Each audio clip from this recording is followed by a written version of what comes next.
Greetings. Recall a time when a portrait or a painting stuck out to you so much that you could remember it vividly years later?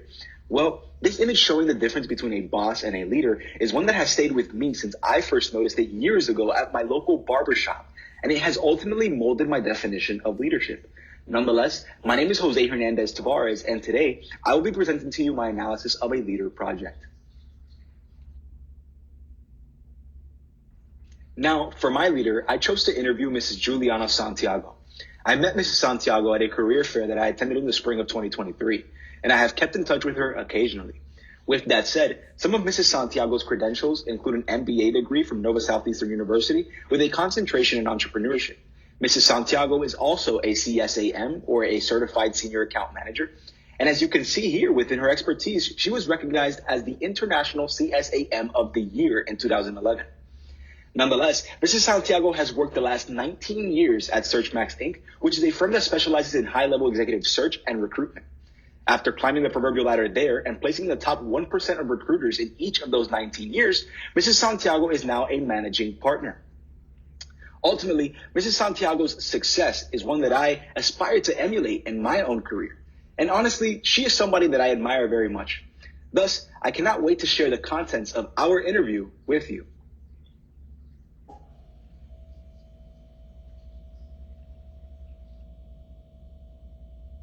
Before we get to the proverbial meat and potatoes of this interview, I'd like to provide you guys with an overview of the structure that we will follow for the majority of the following slides.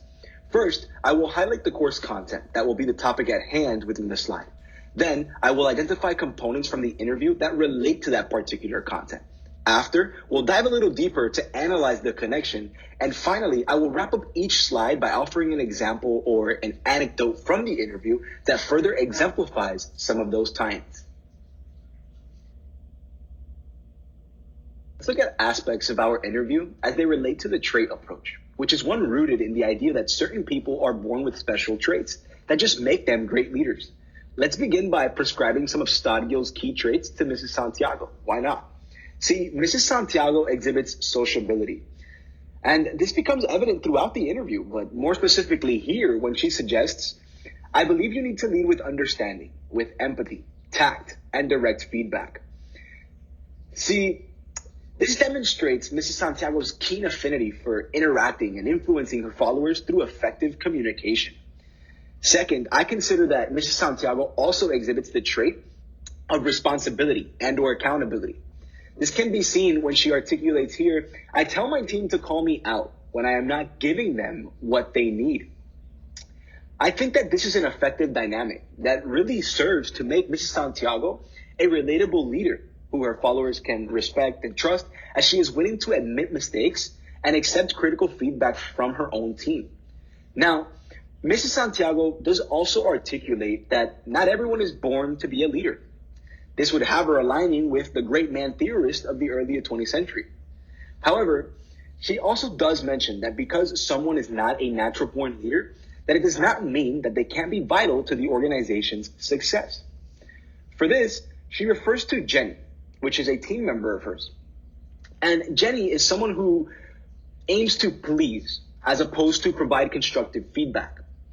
She suggests that while Jenny may lack in leadership qualities, she does demonstrate exceptional research skills that can still be extremely valuable to the business, thus an example of a valuable non-leader. And finally, as we conclude this slide, to bounce off this notion that not everyone is born to be a leader, allow me to share with you guys a metaphor that Mrs. Santiago uses as she asserts that you need more worker bees than you do queens. And that's why the hive only has one queen. Now, she elaborates by saying that although there may be room for more than one leader in a team, it is still important to acknowledge the need and the importance of those proverbial worker bees. I thought this was an interesting reference nonetheless, as it pertains to the idea of leaders and followers and that notion of natural born leaders. Next, let's look at aspects of the interview as they relate to the skills approach. Recall that the skills approach emphasizes the key tangible strengths or competencies that individuals possess as it pertains to effective leadership. Now, as it relates to the three-skill approach set forth by Katz, Mrs. Santiago articulates that her top skills include her sales skills, her people skills, and her relationship building skills. She follows this up by suggesting that the interpersonal piece is the most important within her job. And this would make total sense, as within her line of work, it isn't uncommon for Mrs. Santiago to interact with hundreds of individuals on a weekly basis. And it is important for her to establish a solid rapport with these individuals in the hopes of driving business. Moreover, Mrs. Santiago also suggests that technical skills are equally paramount for her, as she must have knowledge about various areas, such as employment law, social media, and HR regulations, among various others. She says that without technical abilities, it is likely that one within her role would absolutely fail or falter. Now, this is an interesting dynamic, as it seems that technical abilities must be obtained first before getting the opportunity to showcase those superstar interpersonal skills as Mrs. Santiago possesses. Interestingly, Mrs. Santiago's self-proclaimed skill distribution would place her in the CAT's supervisory management category, although Mrs. Santiago's role is more so that of a middle to top manager. Lastly, I'd like to utilize figure 3.2 from chapter 3 here in this top corner to illustrate Mrs. Santiago's problem-solving capabilities as a leader. She is a leader who effectively draws from her interpersonal and technical skills while assessing prior career experiences and other situational factors to ensure a strong team performance. I thought this figure was absolutely perfect to describe Mrs. Santiago's dynamic as a leader as it pertains to her skills more particularly. To continue, let's look at interview components related to the behavioral approach. Recall that this approach emphasizes how leaders act and, well, the behaviors they exhibit. Particularly from this chapter, we'll look at the idea of task-oriented behaviors versus relationship-oriented behaviors. Now, in evaluating Mrs. Santiago, it seems she displays both sets of behaviors pretty evenly. See, she suggests, to me, as a leader, you have to be equal parts socializer as well as director. Now, directors are mostly task-oriented. They are like the boss from the opening image that I showed you. And while Mrs. Santiago acknowledges that directors make the more cunning leaders, she in the same breath articulates the importance of relationship-oriented behaviors and establishing the critical components of trust and respect. Now, through this balance of behaviors, Mrs. Santiago has been able to cultivate a team that is hardworking and thus task-oriented, but also like-minded with similar personal goals that they share, and thus also relationship-oriented. Moreover, as the behavioral approach serves to remind leaders that their impact on others occur through the tasks they perform, as well as in the relationships they create, it seems Mrs. Santiago is readily aware already, as she articulates that she does not expect her team to do anything that she herself wouldn't do, thus indicating that she effectively leads by example and sets the standard with her behaviors. Lastly, Chapter 4 highlights that behaviors can be changed and improved to better suit the needs of one's followers. Mrs. Santiago exemplifies this dynamic as she recalls the behavioral maturity that she has experienced due to COVID and motherhood, two very impactful situational factors.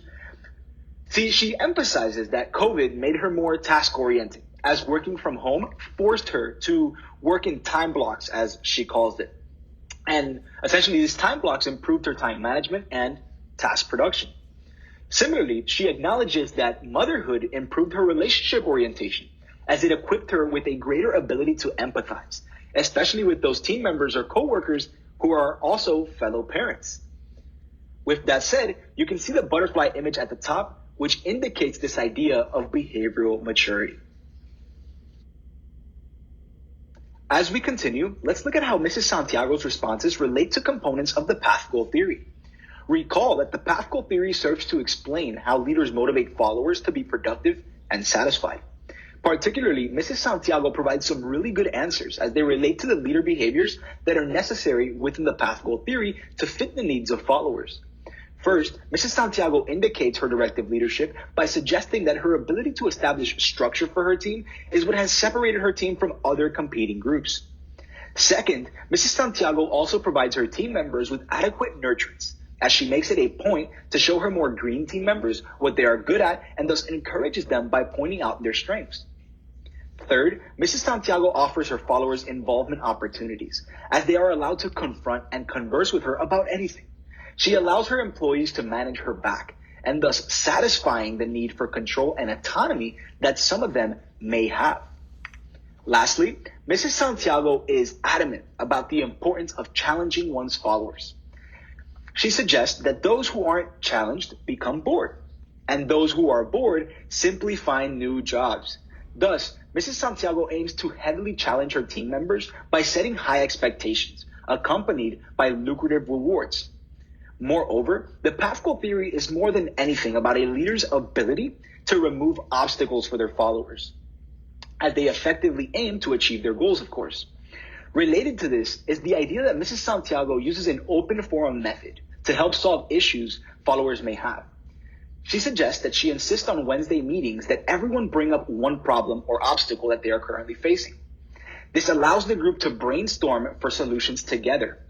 Speaking of follower issues, as the path goal theory has it, it isn't uncommon for followers to at times feel insecure about their abilities to complete certain tasks. On this occasion, Mrs. Santiago leads by nurturing her followers with supportive leadership, as she lets them know that simply admitting the need for help is a powerful move already. And lastly, to finally provide you guys with the anecdote for this slide, please refer to the image above of Garfield saying, "Look at the bright side. At least Mondays only happen once a week." This serves to exemplify a problem Mrs. Santiago encountered with her followers who were sluggish on Mondays and yielded little production. In response, she came up with the idea that the first 15 minutes of Monday mornings, or the Monday morning meetings, I should say, should be allocated to sharing fun weekend memories. This will make those meetings a little more engaging, she offered. And, well, it offers a kickstart to the day for her followers by engaging in some fun exchanges. Now, I honestly don't know that any leader will be able to completely solve the issue of those Monday moments, but Mrs. Santiago made it work for her and her team. Furthermore, in this slide, we look at the leader-member exchange theory. This theory, as you may recall, is centered around the leader-member relationships that are established. One pivotal concept that is introduced in this theory is the idea of in-groups and out-groups. Now, Mrs. Santiago reveals that these divergent groups exist in her work environment also, where the in-group consists of the high producers and the out-group consists of the low-hanging fruit. Now, the high producers, as Mrs. Santiago describes them, are usually those who have the best sales metrics, while the low-hanging fruit are those who are, for lack of better terms, on their way out. This provides an interesting dynamic, and one in which Mrs. Santiago effectively treats not only the groups, but each person within them differently. This touches on the idea of quality exchanges within this theory. See, Mrs. Santiago's exchanges with her high producers reveal more confidence and autonomy, while her exchanges with the low-hanging fruit reveal more guidance and nurturance. Nonetheless, Mrs. Santiago offers that in either group, the relationships built between her and her followers is characterized by a respect that is earned and not given, and a trust that is given but tentatively. Now, speaking of trust and respect, Mrs. Santiago suggests that she inspires the two by leading by example and being accountable for her mistakes. She also adds that any time her team members point out an idea, she makes sure to give them public credit for it, thus proverbially settling that contribution surplus with her followers that we cover in this chapter. Lastly, the image above depicts that of a scale to represent the idea that there is fairness despite the in and out groups within Mrs. Santiago's environment. See, Mrs. Santiago equally trains all team members upon being hired personally for 30 days. From that point on, being a high producer or a low-hanging fruit is more of a choice than a set predisposition. This justice is important to establish in the presence of such divergent groups, and Mrs. Santiago, well, definitely acknowledges that.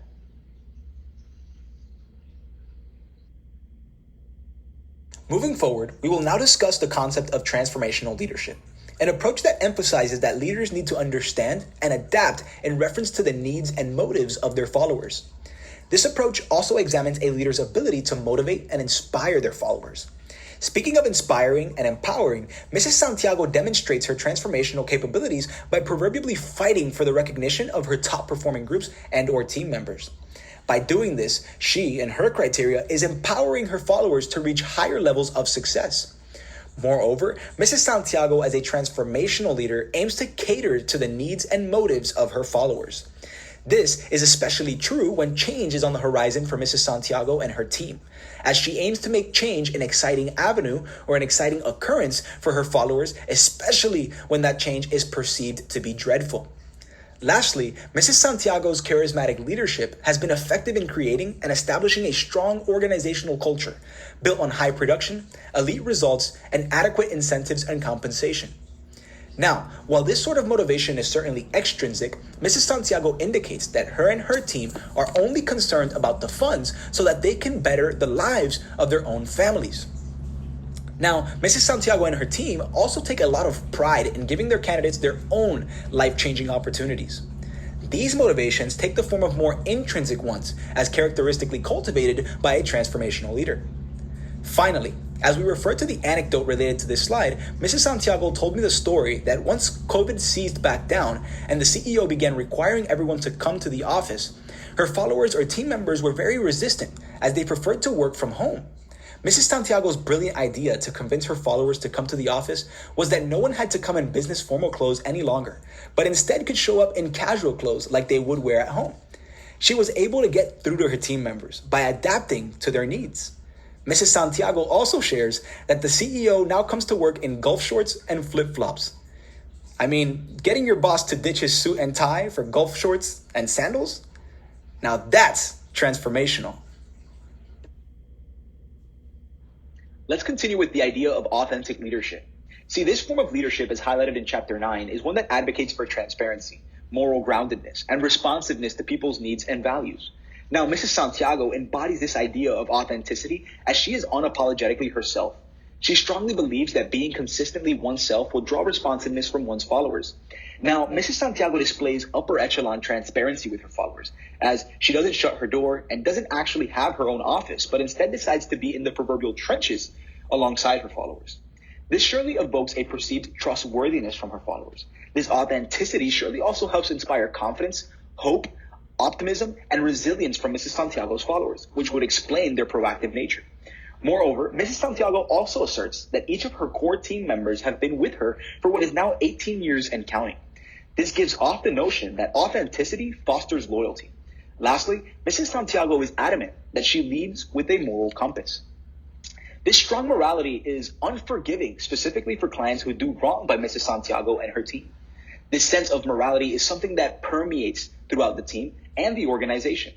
Thus, it is critical that this form of morality is for good and not for bad. Finally, I'd like to share with everyone a funny short anecdote that Mrs. Santiago provided. She told me that during her initial work interview that the CEO asked her how she felt about talking to high-ranking CEOs, to which she responded, "My dad was a CEO. Thus, it'd be like having a conversation with my dad." This response got her the job on the spot, serving to show that authenticity and authentic leadership is greatly valued in the workplace. Further along, let's look at the concept of inclusive leadership, which essentially provides a blueprint for realizing and extracting the benefits of having extensive diversity within the workplace. With that said, diversity at times can be a double-edged sword, but Mrs. Santiago ensures that diversity is a crucial factor for the success of her team and the organization. Mrs. Santiago suggests that the reason diversity makes such a positive impact on their team and organization is because they actively embrace it and demonstrate an organization-wide willingness to learn from each other. This encouragement of divergent viewpoints and appreciation of different views and contributions serves to establish psychological safety, work engagement, and helping behavior among Mrs. Santiago's team. Furthermore, an interesting caveat is that promoting inclusion is a shared responsibility among Mrs. Santiago's team, as she makes it a point to literally include everyone in all of their trainings and open forums. This antecedent condition or organizational policy effectively incorporates members' knowledge, skills, and abilities, and thus fosters a collective work unit performance. Lastly, to share yet another interesting example of fostering inclusion that Mrs. Santiago employs among her group is that she has different employees choose a different charity each month to either volunteer for or donate to.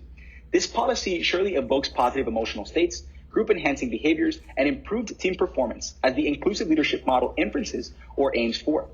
Personally, I thought this was a brilliant idea and one that I may look to steal from Mrs. Santiago, hopefully in the future within my own leadership role. Lastly, before we get into the external link in the next slide, let's cover how Mrs. Santiago's responses relate to the team leadership model as presented in Chapter 16. First, it is important to acknowledge that the team leadership model holds that a team accomplishes its goals by effectively monitoring and diagnosing the team before taking proper and calculated action. Within this slide, we'll focus particularly on those two concepts, monitoring and diagnosing. To begin, one of the more important aspects of monitoring that Mrs. Santiago touches upon is that of clarifying team roles. Mrs. Santiago asserts that clarifying team roles is essential for her team's success, considering that followers who are able to rightfully identify, receive, and interpret their leaders' expectations of them are more prone to providing satisfying results. Moreover, as it pertains to a leader's ability to correctly diagnose problems, whether internal or external, Mrs. Santiago suggests that as a leader, she makes sure to dive deep into problems to ensure that the solution has longevity. Mrs. Santiago is adamant that she gets under the proverbial hood of the problem, searching for the exact root cause to be able to identify the adequate internal and or external solutions that she needs to deploy, as well as the correct internal and or external actions that she must take. Finally, to provide you with the anecdote related to the team leadership model, allow me to share a time when one of Mrs. Santiago's followers and team members accidentally messaged her an obscene text about Mrs. Santiago's leadership. Mrs. Santiago continues that instead of making a big scene in response to this, she simply called the team member and heard her piece. See, in team leadership speak, this was simply an internal relationship problem, and one that Mrs. Santiago responded to with an adequate internal action. The best part about this dynamic is that this interaction served to comfort Mrs. Santiago's team member, allowing her to reach her full potential, as Mrs. Santiago suggests that she now is one of her best recruiters. That is the true essence of a team leader. Now, before we conclude, I would like to share with you all a quick video that details a leadership theory that, while is consistent with our course material, is nonetheless one that was not covered within our course, and thus it is an incremental contribution. This leadership theory is the action-centered leadership theory, proposed initially by John Adair. As aforementioned, this video is thorough and should give you a good grasp of the concept. I hope you enjoy. The action-centered leadership model. The first official leadership theory I was taught was the action-centered leadership model. It is actually a very practical tool, and it was massively helpful to me in my early years as a leader. As it is a simple, effective, and easy to apply model, I continue to recommend it, particularly to new leaders. The action-centered leadership model was developed by John Adair, who taught military leadership at the Royal Military Academy, Sandhurst. The action-centered leadership style is about balancing the needs of three core management responsibilities. These are the task, achieving the defined goal or mission; the team, managing the defined group selected to achieve the task; and the individual, making sure that the needs of each person who make up the team and make sure that every role is considered and supported. These three elements are best represented as a Venn diagram, where they become three interlocking balls or circles. The point is that each element is dependent upon and affects the others. One early leadership opportunity that I had was leading a small team on an expedition in the jungles of Central America. We can use this story as an example to see how the framework helps to remind a leader of their responsibilities. First, there was the team. In this case, the team comprised of me, 6 other university students, and 1 local guide. The task. Our task was relatively simple, at least in theory. We were tasked with finding and mapping a plethora of Mayan archaeological remains that lay hidden in a portion of the dense forests. Then on to the individuals. As we started the work, I was given the chance to get to know the individuals of my team. I consciously spent time walking with different members of the group so I could chat and get to know them more. Even though we were all students of about the same age, we were mixed in terms of gender, nationality, and subject speciality.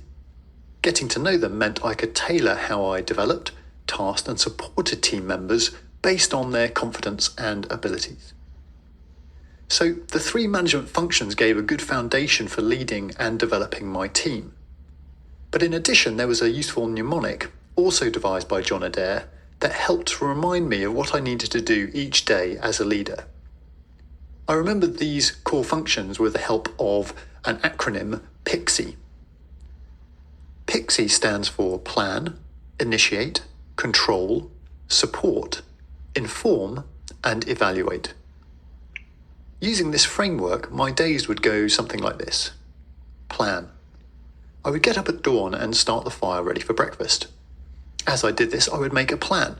I would decide on the areas we would cover that day, and then talk to the local guide about route finding and work out what resources we would need as a team. Initiate. After making the plan and some porridge, I would initiate the task by communicating the plan to the team. We would then make our final preparations and set off. Control. Once underway, I kept control. This was not by being domineering, just making sure that we stayed together on the route and on task. I would also measure our progress against the plan. Support. As we progressed, I would support individuals and the team. If the team was flagging, I would call for a short break. If an individual was struggling, then I would walk beside them and give them some help and encouragement. Inform. We did not have regular contact with the outside world, but I worked hard to maintain internal communications and inform my group. As we came across obstacles, archaeological finds, or other points of interest, I would pass the message down the line. Lunch stops also provided a chance for large sharing of information and any changes to the plan. Evaluate. As I assessed our progress through the day, I had to evaluate the plan against the reality of the environment. Sometimes we might cover 1,000 metres in an hour. Sometimes we would barely manage 100 metres. I'd also have to keep an eye on the energy levels of the team, changes to the weather, or any other factors that might affect the plan. This led to a continual evaluation of that plan and occasional adaptation when necessary. So there you have it. That's a quick summary of the action-centered leadership model and how it can be applied. These simple leadership principles allow me to lead my team effectively on my jungle expedition, and years later I still use this model. So if you have to lead a group, remember to balance the needs of the task, the team, and the individual. As you manage the group, you can use the acronym PIXIE as a reminder of the responsibilities that you have as a leader. If you would like to find out more on this subject or about other leadership models and decision-making tools, then click on the link or head over to the website at www.theright. Now, what did you think? Here's what I think. Mrs. Santiago also exhibits characteristics of the action-centered leadership model, as she is equal parts concerned with elements of the task at hand, the cohesiveness of the team around her, and the satisfaction and motivation of each individual within her team. This is exemplified all throughout the interview. Let's discuss your thoughts on this also throughout the week.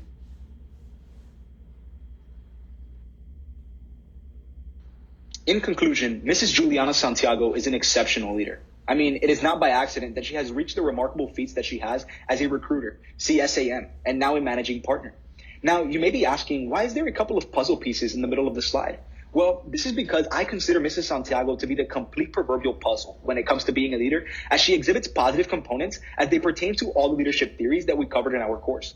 From the trait theory to the leader-member exchange theory to inclusive leadership theory and newly the action-centered theory. With that said, consider the picture to the far right. Where do you consider Mrs. Santiago would be in this image?